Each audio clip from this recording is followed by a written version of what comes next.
Hey, everybody. Welcome to our Saturday afternoon live chat with Maggie Meister. I want to introduce, first of all, Maggie Meister. Maggie, can you raise your hand? Everyone sees you, but welcome, Maggie. And then we have Carole Tripp. Thank you, Carole. And then we have Laura McCabe. And I'm Valerie Hector. And today we're going to be live chatting with Maggie Meister, who is a world famous seed bead artist.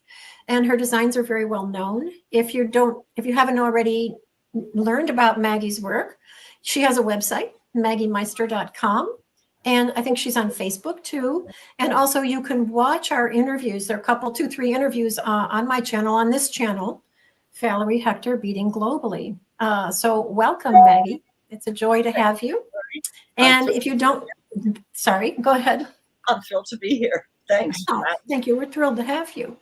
And I want to mention also that there's some interviews with Laura, another world famous bead artist. Yes, brava. On my channel here. So you can watch Laura's interviews too. All right. It's all very loose today. Carole and Laura and I are going to ask Maggie some questions that we have written out, that we have shared with Maggie, so she's aware what the questions are. And then anytime one of you feels like typing into the chat a question for Maggie, please do. And one of us will read your question to Maggie. We're not taking questions about anyone today except for Maggie. Okay, so let's get started. I am going to put the full screen now on Maggie, so everyone can see her. Shouldn't be too hard. Solo. Okay, Maggie. All right. Carole, do you want to read your first question for Maggie? All right. So if you were to work in another medium, what would it be and how would it combine with beads? Well, it's funny that you asked this because lately in the last couple of months, I've been thinking about doing mixed media, including beads and embroidery, etc. But I went to Ireland and I took a workshop with Kirsten Stingle in hand building ceramic faces, and I fell in love with it. So, and I think you can combine it with beads. I think ceramics, I have a long way to go, but you can embellish the ceramics with leaves in the hair perhaps, or and just plain beads too. I mean, but I'd like to do more mixed media, but that includes that. And we learned a little encaustics, and encaustics I think you could definitely use in beads. Like for example, the lady I made, I'm going to give her gold jewelry because she's from ancient times. So I'm going to bead with very, very, very tiny beads and put her on a necklace and bracelets, that type of thing. So Maggie, is that the lady behind you there? Could you show her to us? Well, she's getting ready for plastic surgery because she broke, but I will show her to you. Okay. She broke in the mail, but Kirsten, it was such a wonderful, it was life-altering workshop. It really was, in a wonderful place. So this is her. Okay. Now she's going to get, because she broke here, I have to fix her up. I think I'm going to do it tomorrow. But Kirsten really walks you through step by step. And what was really interesting about the whole thing is everybody had a different face. It was just remarkable. So see, she has her hand out here. Okay. I thought of embellishing it with little tiny gold bracelets using vintage gold seed beads all the way up her arm. Okay.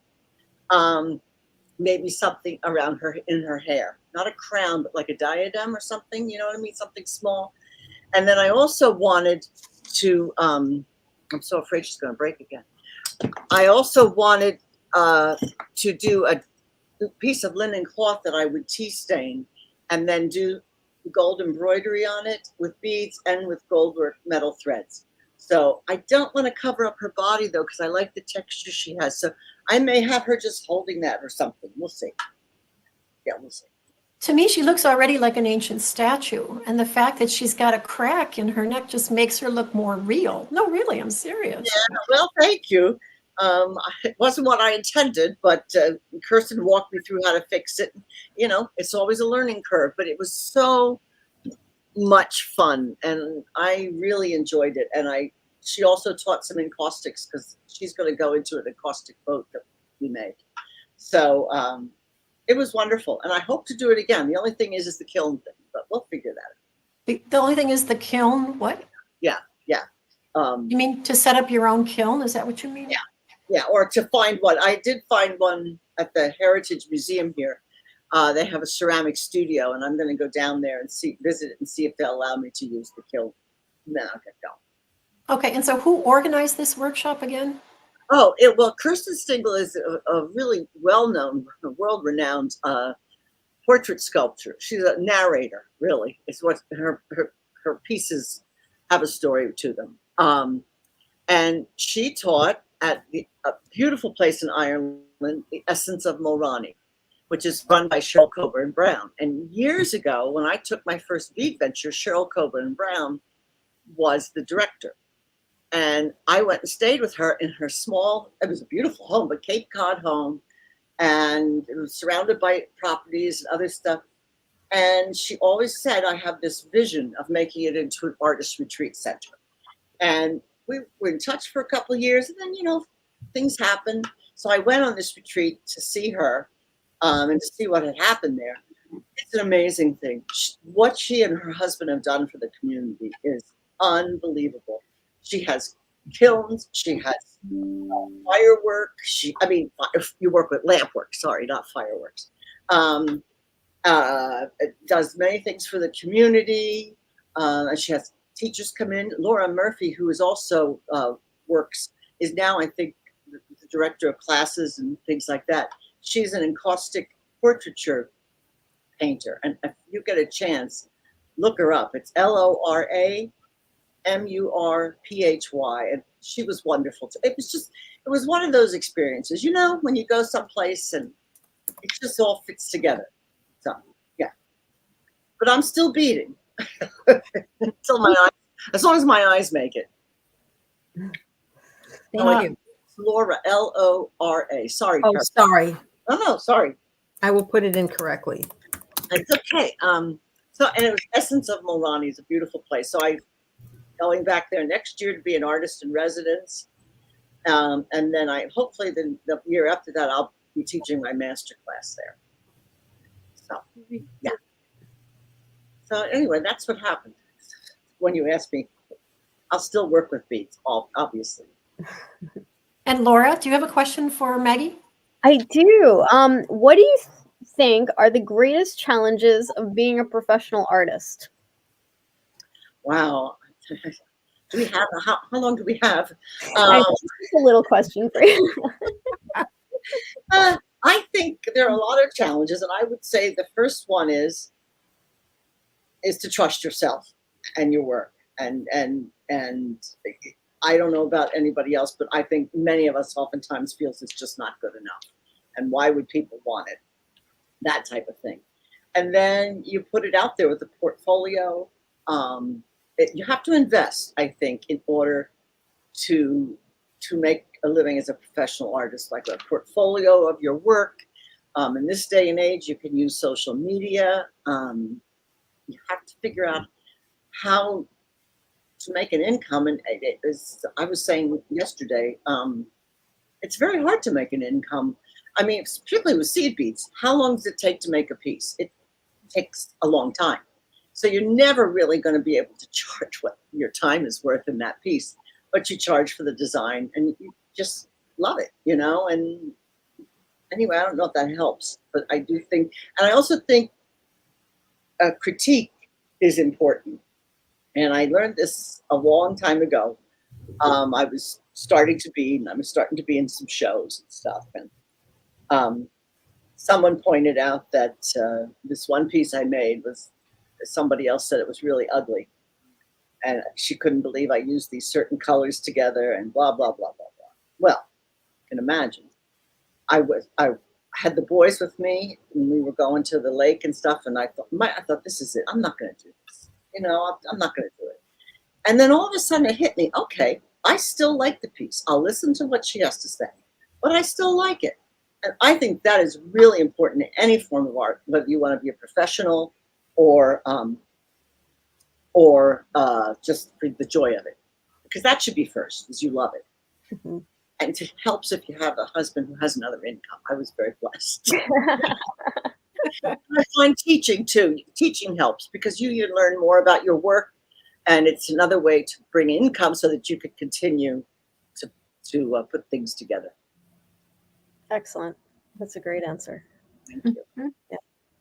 Okay, so Maggie, I have two questions. First of all, can we see your earrings? Could you take one off and show us up close? Because I can just see they're beautiful. Oh, I love them. And what's this design called? I don't know. It was just one of those things I made up, and I knew I couldn't make it into a workshop because these pearls in here they're like a domed pearl. The ones that are bezeled in here, 4 of them.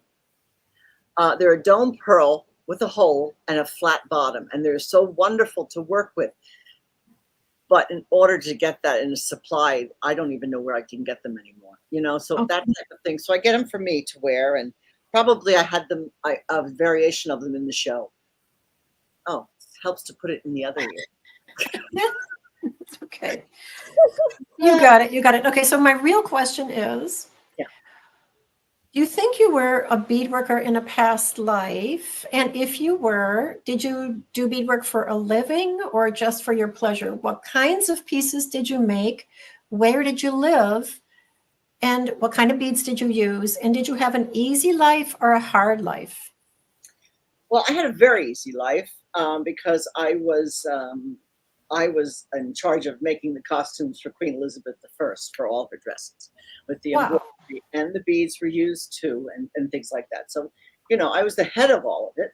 So it was very interesting to work with Queen Elizabeth. She demanding but lovely, and I lived in London, and that's what I really would like to do. When I watched Game of Thrones, okay, I would have loved to have been that. I forget the woman's name who does all those costumes, but it's fabulous, Mm. So I would definitely still be working with beads. I mean, beads are eternal. But I would love to be working on royal robes or even the medieval robes, with all the embroideries and the beads and the stones. I mean, the real stones. So And did you use pearls? I mean, didn't she have a lot of pearls on her garments? yeah. Okay, Yeah. and did you ever have to make like a ruffled collar for her out of pearls? Oh, I think I did. I wasn't the first one to design that, of course. Somebody else did. But I don't know. I think there probably would have been pearls just sprinkled throughout the collar or on the edges of the collar. Okay, wonderful. Great. Okay, Carole, your turn. Maggie, do Yeah. you sketch a design or do you start with the beads and the design evolves?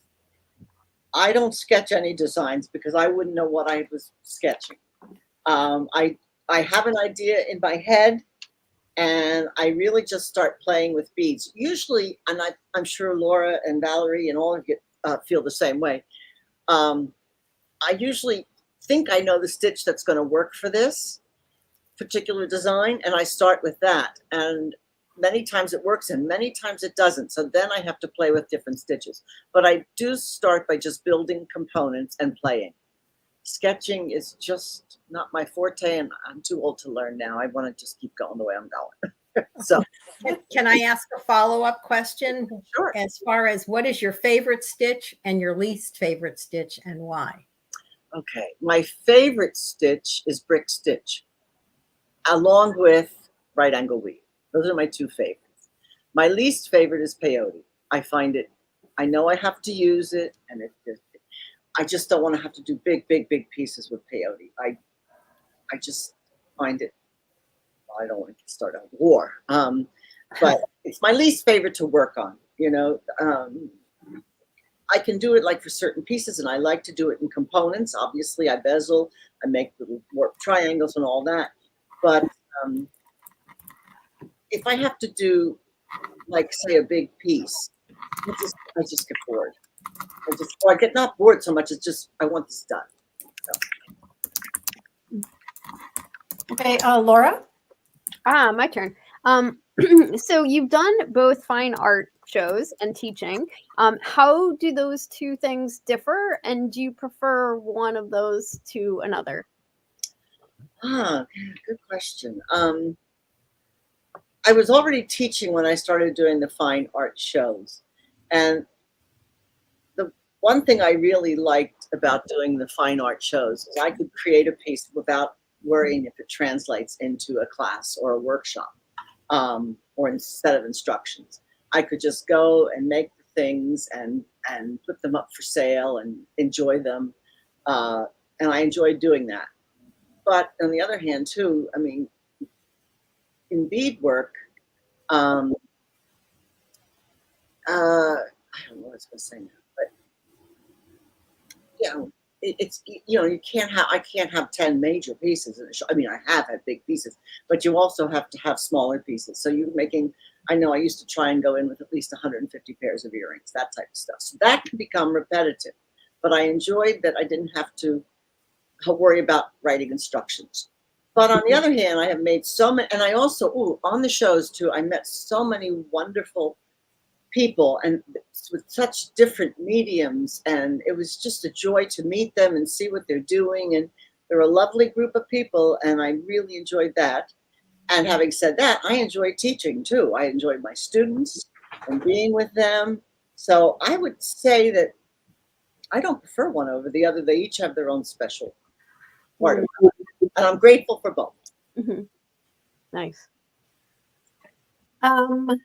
Let's see, Maggie, you lived in Sicily. Was it Sicily? No, it was Naples. Naples. I'm sorry, Naples I'll for 4 years. Yeah. Sorry, I'm just Americans are geographically challenged, and I'm one of them. I'm one of them. Okay, so you lived in Naples for 4 years. Do you have a favorite pasta recipe that is specific to Naples, or what kind of pasta dish did you find yourself making back then and now, or now? Obviously, puttanesca. Okay.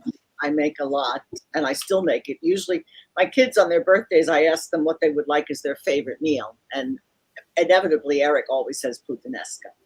But there are other recipes I've used, and I just there's so many. There's a book called Naples at Table, and it is I think he was a editor for the New York Times. He went to Naples and the Campania region and really went and interviewed all these people and found out all these traditional recipes. And it's a good book. And also the beginning of it, the foreword is fabulous. There's another one I used to make, Bosco Reale. That's a pasta of the woods, I believe. I made that one. I liked a lot. And I make my own sauce, tomato sauce. I mean, I tried to fool Ray one time with something else, and he knew it right away. So, I make that at least once a month, and I freeze it. So what's in a puttanesca? What's in your puttanesca, and what's in your Bosco Reale? My Bosco Reale, I can't even remember. Puttanesca has Gaeta olives, black olives, okay? And I get really good fresh ones, or even if they're in a jar, really good Greek olives are sometimes called, and capers, which I really love, and garlic and tomatoes. One thing I learned in Naples is that they don't mix onion and garlic in the same recipe because they feel one is sweet and one is not. Now, obviously, my mom was from New Orleans. You put everything in the pot, so that's a little different. But so I do that, and first I just chop up the garlic, and then I saute it lightly. Garlic can burn easily, so I don't saute it long. And then I put in the olives and the capers, and I just saute it briefly. And then I put the tomatoes in, and then I just stir it up and I let it simmer. And that's it. Now, I have also put anchovies in it at the end. When you get that simmering, you put anchovies in it. But if I have people I know that are vegetarians that don't like anchovies, I won't put them in. And then I serve it over pasta. It's easy. What kind of pasta do you favor? I like to put it over like a spaghetti style pasta or something, or like those twirling rotinis that will catch the sauce. Okay. like rigatoni is nice, but I don't like it for that because it doesn't catch the sauce. Oh, got it. Okay. Carole, your turn. What is your favorite color palette in which to work? Gold, gold, and gold. Okay. All right. Gold, obviously gold is what I use a lot of. So I like gold, both shiny and matte. I like to mix them.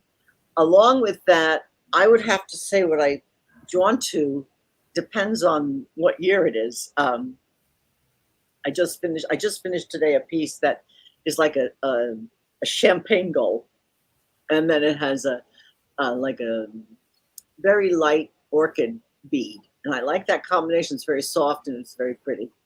But I also like bold, like gold with red, like deep reds, transparent beads. So I basically start with the gold of the bezel first, and then I will decide what color I want to use. Sometimes it's been inspired by a piece, so I just try and match that, which is not easy to do sometimes. But that's, gold is metals are my thing. Also copper and bronze and silver when I can get a good silver bead. I think silver beads are hard to find except for the ICO 714s and 714F. But that's me. I have a follow-up to that. I know you use a lot of gemstones in your work. What are your favorite ones to use? Pearls, rubies, sapphires, and I love the little diamond chips. We were talking about that the other day. So I have, like, when I was getting ready for Bobika and Carl's wedding and I was making jewelry for her and for myself, I had tiny diamonds, like 2 millimeter, and I would stitch them as a embellishment. I like turquoise when it's good. There's really not a stone I don't like. I'm not crazy about rose quartz. Sorry. But I love the precious gemstones, but I mean, they're almost impossible to work with unless you get a really fine, tiny garnets. I like garnets a lot. So anything that's a gemstone or a semi-precious, I'll go for. Thank you. Mhm. Thank you. It's my turn, Laura? is it? Yeah. Valerie. Yep. So Maggie, when it comes to design, there's a bunch of different parts in that process. So for example, you do your research ahead of time. You have to conceptualize the design. Then you have to kind of choose your colors, and you have to work through the technical part of how you're going to actually make it become what you envision.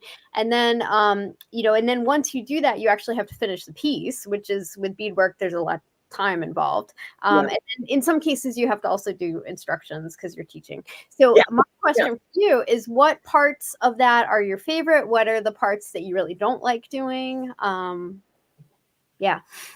Okay.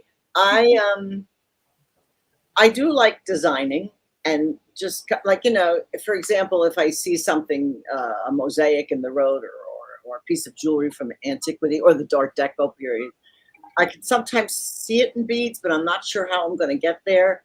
And as I said to Valerie in our first interview, I used to think that I had to make it exactly like that. And beads are just a different medium. They can't do everything. So I've learned to adjust that. I like playing until it gets frustrating. If I'm on a deadline, like for a workshop or for a show, I get really nervous about making it work, I have to say I love teaching, but I don't like writing instructions. Mm-hmm. I have to say I find it. I want them to be good and perfect and all that stuff, and I get nervous about it. And I find it takes much longer than I think people realize. Mm-hmm. It can take a long time. Agreed. Yeah. I mean, that's just not. But also, when I started teaching centuries ago, the instructions just complemented the class. They weren't step-by-step detail. They would give you the details, but then I don't know how to explain it, but it just wasn't. Sometimes I feel if I'm teaching instructions and they're right, which I love to do, why am I there? Mm-hmm. You know what I mean? And I like to be with the people. I like to talk with people and all that stuff. It's part of the fun. Right. Yeah, excellent. Okay. Maggie, so you've taught workshops, beading workshops in so many places. Could you share with us, like, what is one fantastic memory that you have, especially wonderful memory, and one, well, especially dreadful memory? Okay. Gee, I loved teaching in the UK a lot. They're just so much fun. And I taught for Lynn Firth at Stitch and Craft Beads for quite a while, her and her husband, Kevin. And I always enjoyed going there, the beautiful English countryside. The students were really quite funny, and we would have some good times comparing languages. And it was just a very jovial atmosphere. And they wanted to learn, they wanted to learn, and they wanted to work with their own colors too. So I loved that experience. I loved working last year at the UK for Jean Power and Stephanie Burnham. That was fun too. Not that it has to be about fun, but it should be. We're not brain surgeons. But anyway, the worst one, I gotta think. Well, I'd have to say Turkey. Oh, no, not the one I organized. No, not that one. No. Oh, okay. What happened in Turkey? Well, I was detained by the Turkish police. Oh, that was the one I organized after the conference. After the conference. I was teaching after the conference. Yeah, what happened? Cappadocia. Well, I love antiquities, and so I bought some antiquities. They weren't real. I mean, they were like, the guys in the row that make molds of the Roman coins and all this stuff. Right. So I bought some, and I was going through the airport to go to Istanbul, and the guy pulled me over, and he said, "Come with me," and I had like 12 Turkish policemen around me in a room, and it was like they were looking at all this stuff, and they had it out, and they're taking pictures, and I know it's not real. I know the Turkish laws, which what smuggler isn't going to say that, So it was really frightening at first. I wasn't scared, and then I really started to get scared. I had to have a female escort to use the lavatories to go anywhere. Then they called it. It was a good half hour or more. And then they called in the curator of the local museum, and he took one look and he goes, "These are all fake." And they said, "Okay, you can go." I literally shook for 3 days after that. Right. Okay. So they pulled you over when you were driving to the airport? Driving. I was at the airport, the Cappadocia airport, and I was going through with my luggage and stuff. And I mean, they're very strict about their antiquities. And I understand that, but it wasn't the first time it happened there either. I met 2 people in Tucson that had the same experience. So they pulled me over in the airport line while they're scanning my luggage, and then they took it out, and they held me in the thing. And it was really, I have to say, looking back, it was quite frightening. And I love the country. I would love to go back, but I don't know if I'm on a list or I just wouldn't go back now. Right, right. And so did they give you back the pieces you'd bought? Yeah. Okay. Yeah. Okay. And you were able to leave the country? Yes. Whereas I know of the 2 people I met later, they were actually arrested because one of their pieces was real and they didn't know it. So they were thrown in jail for a couple days, and they had a good attorney and a good judge that got them out. But I mean, Wow. Yeah. Okay. Nothing to fool with. Nothing to fool with. No. Well, I'm really sorry that happened to you. Yeah. It's an experience. Yeah. Did you ever use those pieces? No, I think I threw them out. Okay, that's a good reaction. Yeah. I think I saved one, but I don't even know. I don't want to look at it. It's got bad juju. Bad. Did you say bad juju? Yeah. Yeah, bad energy. Yeah, gotta go. Okay. All right, Carole, your turn. All right, Maggie, what in your growing up years influenced your career in the arts? It comes from a lot of places. I would say first and foremost from my father taking us to museums all the time. I mean, usually every Sunday or, one Sunday a month, we go to a museum and see things, antiquities, rocks. We go to the Philadelphia University of Pennsylvania Museum Archaeology, and you start to see those things. And it was just, I wanted to do that. And paintings, both my parents loved the arts, so they had books and books, coffee table books of paintings, and I would just go through them all, and I never really paid much attention to how it was done. It just captured me, And then my dad also worked with beads as a young man, but he didn't tell me this until he was older. And my mother really was an artist in a way that she could decorate anything. She took her wedding gown and dyed it and cut it and made it to a cocktail dress that she could wear. She would upholster the furniture. She had an artistic taste of picking out prints and photos and stuff. So I don't know that I ever thought of becoming an artist. I always thought that I couldn't do that. So, but it obviously influenced me, and particularly the archaeology and historical part of it. Do you have a favorite museum? I like the Victoria and Albert's my favorite. And then I would have to say the Naples Archaeology Museum. Those are my two favorites. Mm. But Victoria and Albert is incredible. Well, Laura, Yeah, here. Yeah, I love it. I don't go without going there, and people don't want to go with me because I will stand and look at something for 20 minutes. But, well. Yeah, it's amazing. I'd go with you. I haven't been yet. Oh, I'd go too. Yep. Oh, it's so wonderful. Everything there is wonderful. Mm-hmm. It is. You kind of have to keep going back. I mean, there's so much to see. You just have to kind of take a break, go back, take a break, go back. It's amazing. Yeah, that's the only, you have to, because you can't see it all in one day or 1 week even, I think. Mm-hmm. But, yeah, it's incredible. Yeah. Cool. Whose turn is it now? I think it's my turn, is it? Okay. Yeah, Yes. go ahead, Laura. Go ahead. Okay, so every medium has its own challenges, but what would you say are the greatest challenges and also limitations when you're working with beads? The greatest challenges with some of the stitches, I mean, right angle weave took me quite some time to learn. And then cubic right angle weave took me even longer. I find that to this day, I still have to stop and think about that stitch.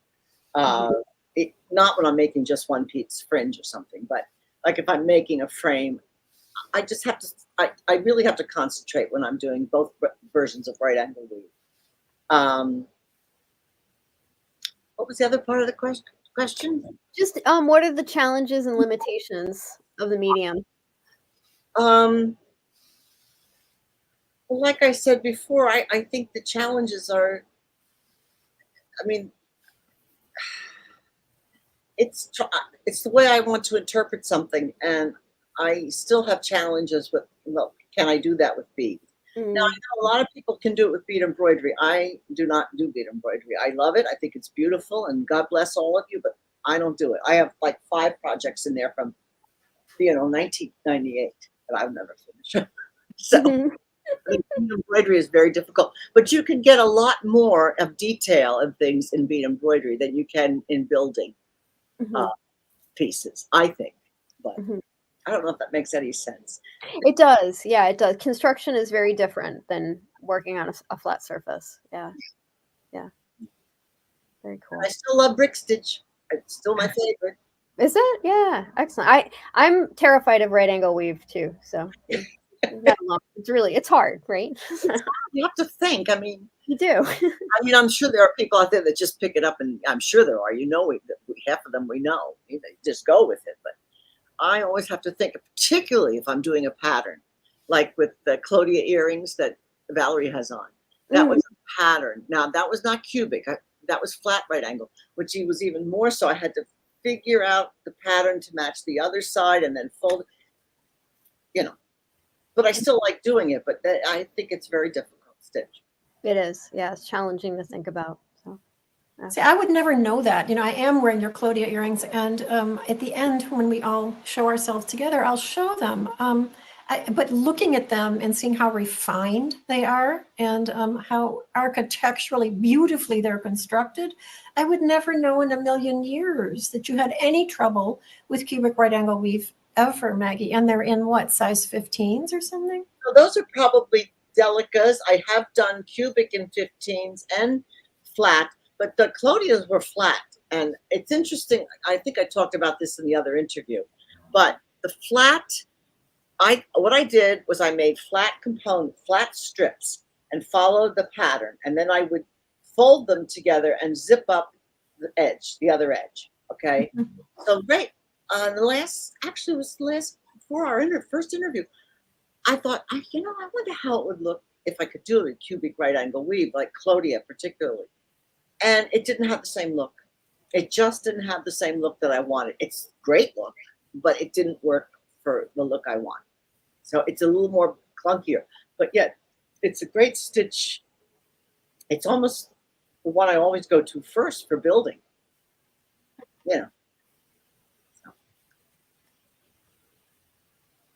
Okay, is it my turn? It is.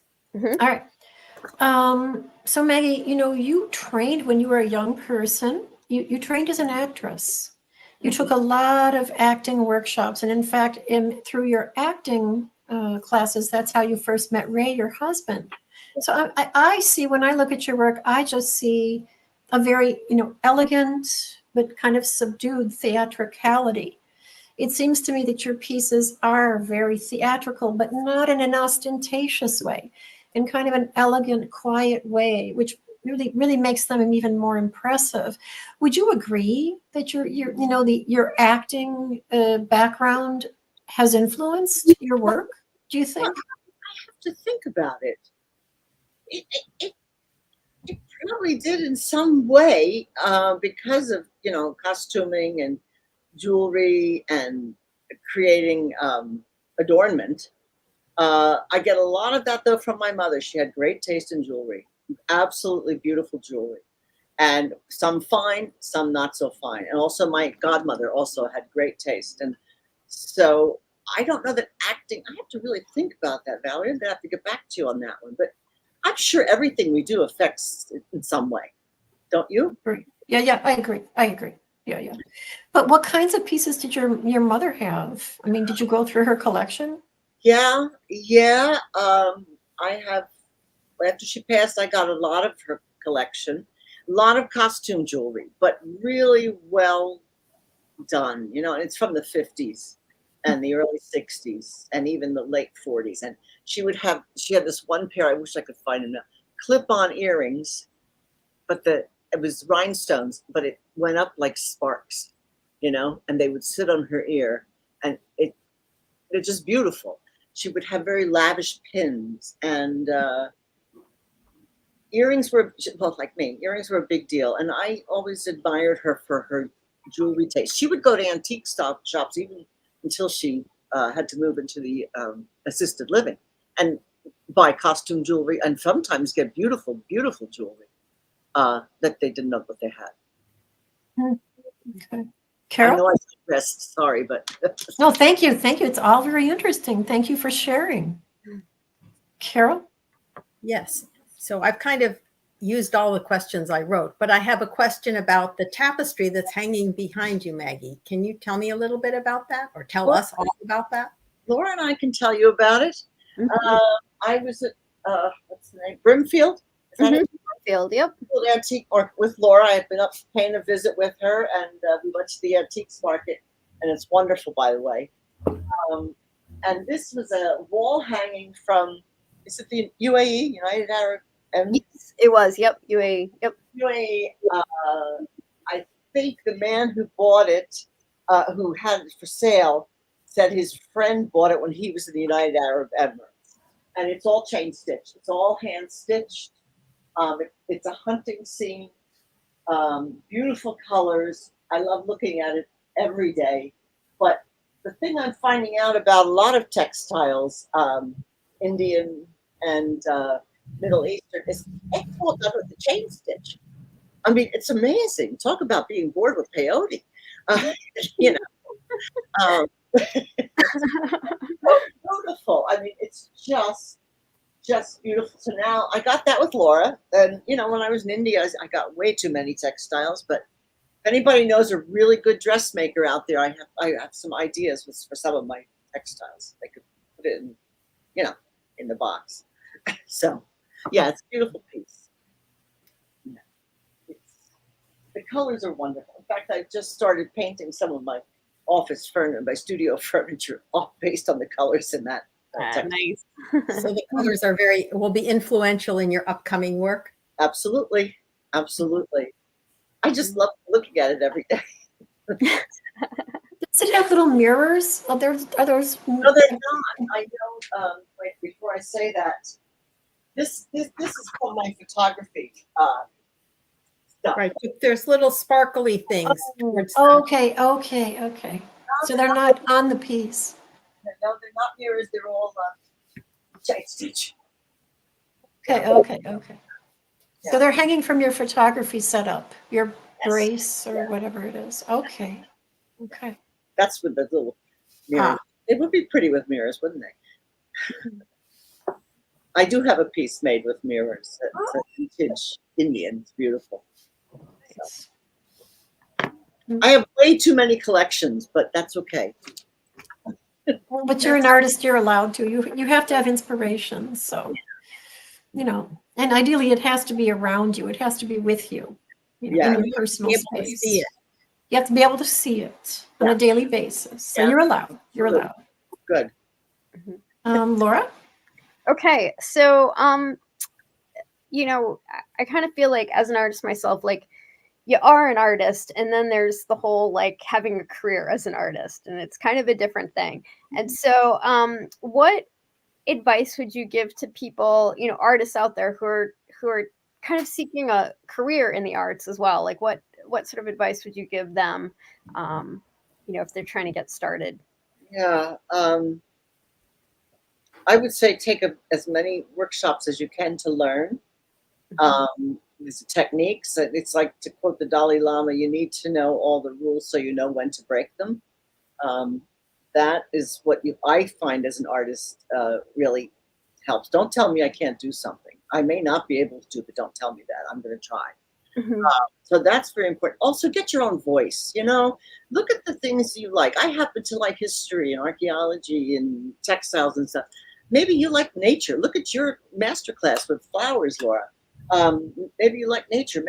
Look into what inspires you, and then start to play with what you've learned at the workshops. You know, whether in person or online or whatever. Then I would say try and put together a professional artist statement. And I actually had somebody else write my artist statement because I have a hard time writing about myself. An artist statement, and maybe put together a portfolio. If you're interested in selling your pieces, you apply to these shows, like the Smithsonian or the Philadelphia or any show. So just start. Apply to a show, get out there, let people see your work. I think also, do you apply to galleries, guys? I don't know. I'm trying to think. I have in the past, you know, sent them portfolio of work to And that's what I would do, and just keep, and don't, like I said before, somebody critiques it, listen. If you feel it's right, or if it hits you here, like, oh yeah, I see what they say, then accept it. If you, you know, if you don't, you evaluate and you don't, you know, feel that they're right, forget it. But critique is really important, and a good portfolio, I use professional photographer. Excuse me, I'm getting a telephone call. I thought I had turned my phone off. Probably from the Democratic Party. Anyway. And then you also have to, Valerie, all of you can attest to this. You have to start thinking about booths and display. Display, if you're doing a show, is extremely important. How it's displayed, how you set up. So you can't do it all at once, but that's how I would say I started. That's the progression. Do you feel like I know from my own personal experience at the beginning, any rejection, like I used to go home and cry about it. Oh,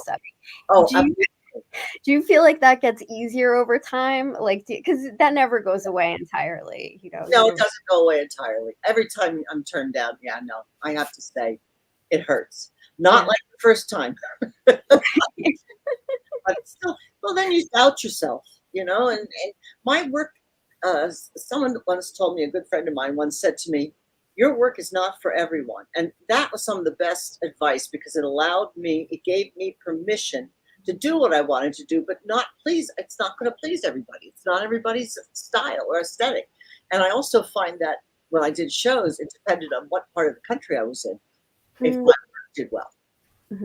Interesting. Okay, so Maggie, let's say you were going to go someplace in the world where you never had been before, and you were going to go there to study with the bead workers who live in that part of the world, because you wanted to learn from them, you know, either about their approach, you know, to beadwork, their philosophy, or their culture, or a particular technique. Where would you go, and with what people would you study? In what culture? The Rachel Indians. Really? Yeah, Okay. I'd like to go there. I like some of their work. It's very colorful. I'm terrified of color, so I think I could learn a lot by just watching them. I certainly wouldn't copy their work. I'm well aware of cultural, whatever it is. But I would like to go spend time with them, because I'm more interested even in the culture behind the arts. That's what I really love, you know? And that's where I would like to go, or Nepal. But I don't think I'll make it to Nepal, but yeah, I would go there. Okay. So the Huichol, they're deeply religious people. And I guess a lot of their imagery comes from, they're not their commercial imagery, but the imagery that they use in their own work or traditional work. I guess it's highly religious. Would you want to learn about that too? Like the religious underpinnings of their motifs? Absolutely. That would be one of the first things I want to learn. That's like when I went to India and started learning about the Hindu religion and how joyous it is, and what the motifs represent. That to me brings everything to life. To just learn the technique, I could look on YouTube, you know, but I like to know what religious, what lies behind each religion. You know? Okay.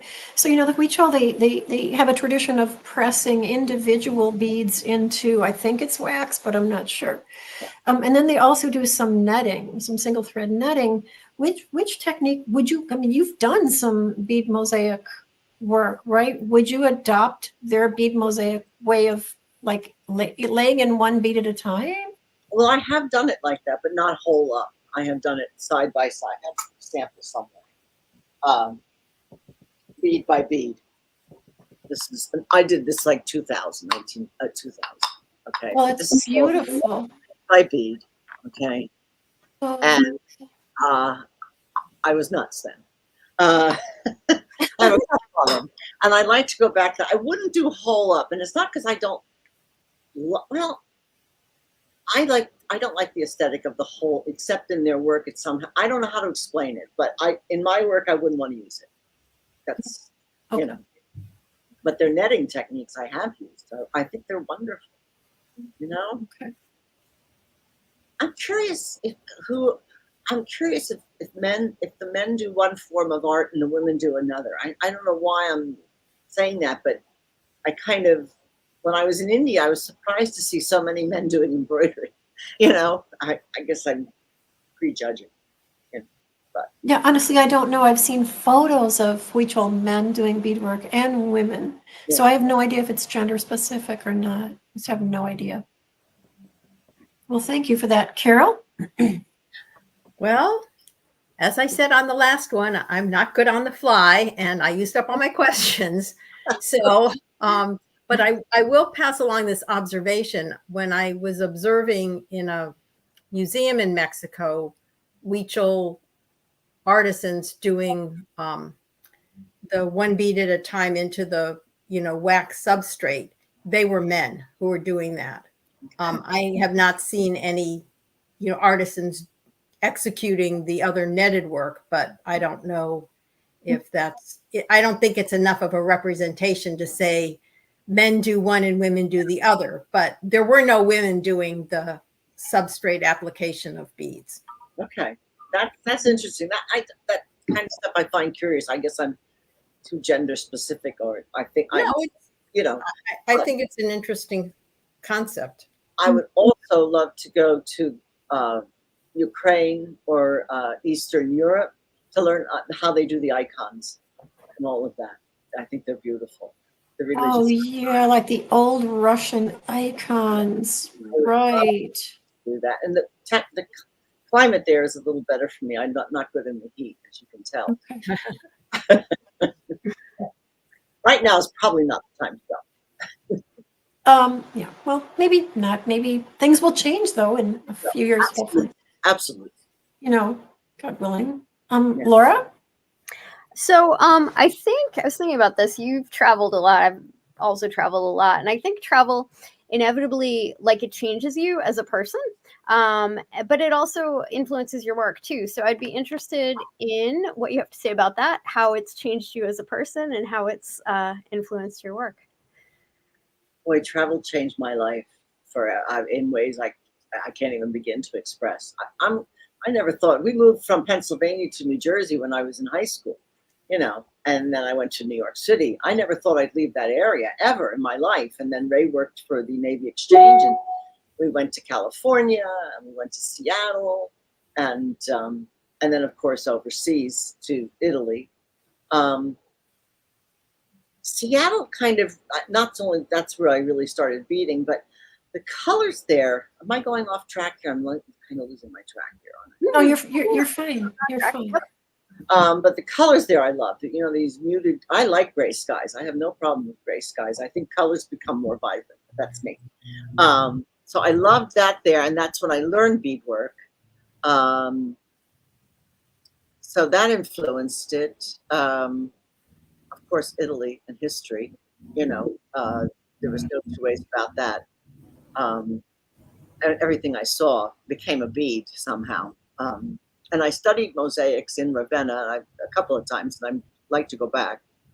That was interesting about what I learned about in the mosaic class with Luciana is mosaic. People would say to me when I wanted to do Solomon's Knot bracelet, which is a bracelet I did years ago, people would say to me, well, you can't really do it unless you do bead embroidery. And I'd say, well, I don't like to do bead embroidery. And they'd say, no, I don't see how it could be done other than that. Well, when I was taking the mosaic class, and you learn that it is all about the line, the lines, what do they call it, andamento or something. And the lines, you could have it all white mosaic, but you could still see the image just by the lines that you made in the piece. So it could be a rose. That's the one I think I've seen. But I thought to myself, well, okay, it's about the line. Maybe I can build like sketching with like the line, like Legos. And that's when I really started to do the right angle 3D stuff. Mm-hmm. Very cool. Okay, so Maggie, I have two questions for you. First, can you tell us about this beautiful tunic that you're wearing? And second, I know you brought some pieces to show. Could you show us some of your pieces? Sure. I'd be happy to. This I bought in, I never say this right, Jodhpur in India. We were staying at this gorgeous resort. You felt like you were out of Africa. It was from that era, I think. And this young man and his daughter had this shop, and they have a little a company that does, locals do all the work. And so you're supporting their local economy. And this is all block printed. So it's beautiful. I just love it's cotton. It's just really well made. Show my butt, but so it's really nice. So I love to wear Indian clothes. They're very comfortable. They're very pretty. They're stylish, and I love this dress. So that, And look, even the way they make it, I mean, and the prices are, it's so ridiculously cheap. But at least, it's going back to that village, or to those people, a cooperative type of thing. But I mean, it's like French seams. I mean, it's unbelievable the work they do. Yeah, and the tapering is really nice, really beautiful. I got a lot of stuff there from him. Oh, Hope to good. go back. I hope to go back. This is the piece. Huh? Let's see. Oh, you know what I found? This is one of the first pieces of my beadwork I ever did in my own design. This had to be from 1996 or 7. Okay? I loved African trade beads. I'm sure it's very dated, but I'm still proud of this piece because it's the first thing I ever made on my own design. And I found it. Okay? Here we go. That is carnelian, what do you call them? Dagger type thing. It's carnelian stone. I loved it. And the rest of it is brick stitch I wanted to match the stone in there with the other colors. That's the first piece I ever designed on my own. It's beautiful. It's beautiful. And I thought I didn't have it anymore. And it pays to clean up sometimes. Yes. And this is the Asia tassel, which I talked about last night. And I'm going to be releasing those instructions probably within the next week or so. Oh, I love it. I love it. Now, you can make it a necklace, but I like making chains, but they take so long. So sometimes I combine them with other chains, or sometimes I just do a portion a day. But I've also gotten I want the tassels to hang around my house. So that's, I'm into tassels. That's that one. And then this is Catherine, which I'll also be releasing coming up soon. There's still some little strings on it because I had to remake it for the instructions. But this is the Catherine, based on the Catherine windows, rose windows. So that one, and this here I say I don't like chains, but this is a lariat. I really like lariats, and I had these stones. What are they called? Oh, this one lost its stone. It broke in Ireland, so I have to replace it. But this is cubic right angle weave here, and then I did spiral rope chain. But what I do, I hate stitching in my threads. I really hate it. So I save them all and I make drops and do stuff like that with it. Great. That's a great idea. So that's what I do. And I don't know what. Oh, I have this one necklace where I did combine chain, and this is for my love of semi-precious end pearls. This is amethyst. I got it from Althea Duffy. What's her Rancho? Something or other about opals. And this is, look at the way this stone is cut. It's like a dome. Which way am I going? Other way. Oh, there you go. That's good. It's amazing. Wow. Just 4 facets, but look at it. It's just beautiful. And so I made this necklace, and I didn't want to do chains, beaded chains. I just did beaded elements. I think Heather Kingsley Heath gave me that idea. She's, and I really like to wear this piece. There's little tiny amethyst, there's pearls and everything in it. So that's about, that's a sampling. Catherine piece again. Can you tell us which techniques you used? Oh, sure. Yeah. This piece, I used, let's see. Why am I having trouble with this? Okay. But you're doing fine. You're doing fine. All the petals here are made with peyote, shaped peyote, and they're 2-sided. See, I could do peyote like this because they're just, somehow it doesn't seem like I'm doing like 500 bead side of something, So that's all that. The stone is bezeled with peyote, and around that, I switched by, let me see here, what did I do? It's a lot of peyote. It's peyote, girls. I put the petals, I attach them to the center. and I put them all together. I stitched them together. Okay. And then I did peyote around them to set up a peyote row. Okay. Of, around the petals for the rose window. Then I switched, I think, yeah, I switched. I had a 2-drop, 1-drop, 2-drop, 1-drop peyote around the rim. That's the last row of peyote in the green. You can, geez, Louise. Okay. And then I switched to right angle weave, and I built up right angle on one side and then the other, and I zipped it together. Okay. And that gives it a frame. Mm-hmm. And then the chain is St. Petersburg, double St. Petersburg chain, which I really love. And, the clasp is brick stitch. I'm going to get these down by the time the interview is over. So good at combining techniques. You know? Very. Love it. That's Perfect. brick. Perfect. That's almost ready to come out. That and Sarah Lariat. So in a kit form or instruction form? just instruction form. When I have something like the tassel, I'll give you my source for the tassel because it's a specific size. PDF form, downloadable via PDF. I'm also working on taping some of the steps so they can go on a YouTube channel. And if you buy the pattern, you can get access to it. No, I'm also going to give some free patterns on that too, because actually from yesterday, one gal contacted me and asked me about Nepal stitch and stuff, and I thought, I could do a quickie on that just to show people how it works, and it's a free thing they can pick up and do anytime. So that's what I'm going for. So YouTube videos on your YouTube channel. Yeah.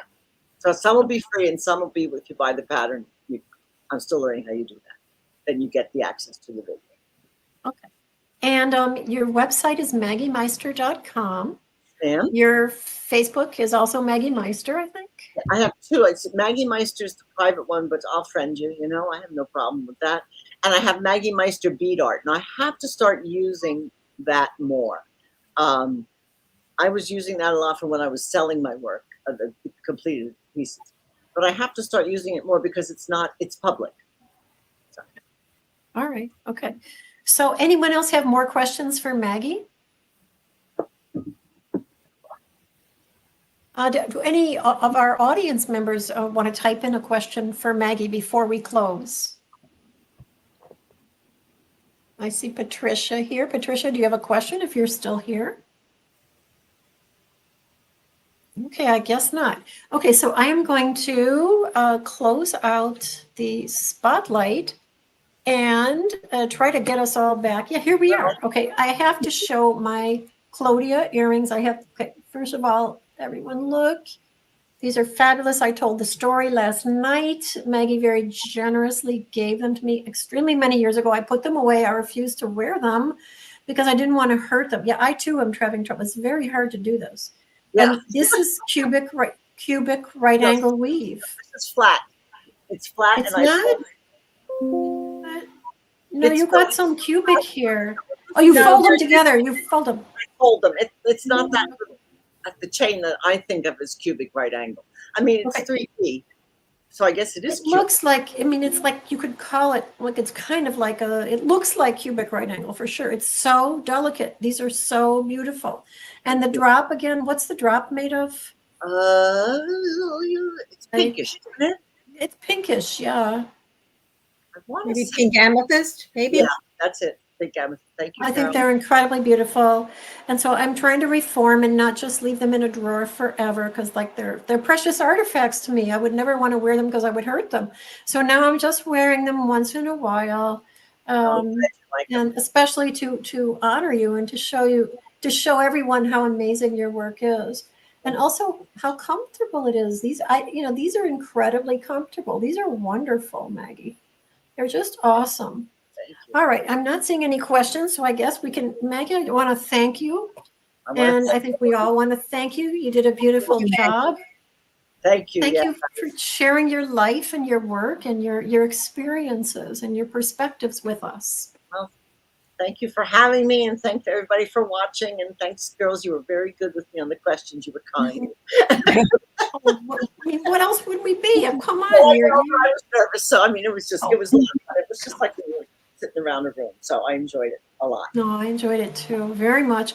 And of course, we'll be getting together for our end of September Beater's Mocktail Hour when, Maggie, we're all going to make your soup. I could not fit the soup recipe into last night's show notes. I'm sorry. So I'm going to put them in the show notes for this meeting. So I'll do that right away. So what we're going to, all three of us, do, I guess, for our meeting on the last Friday night in September, we're all going to make Maggie's beef soup recipe, or a vegetarian version of it if we want to, because Maggie, you have instructions.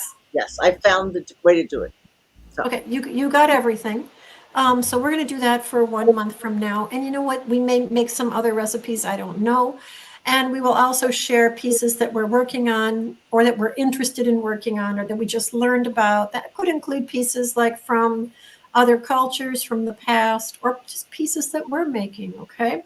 So I want to thank everyone for joining us, and we'll see you again next time. Nice. Okay. Bye, everybody. Bye, everybody. I'm going to end the live stream now. Thank you for coming.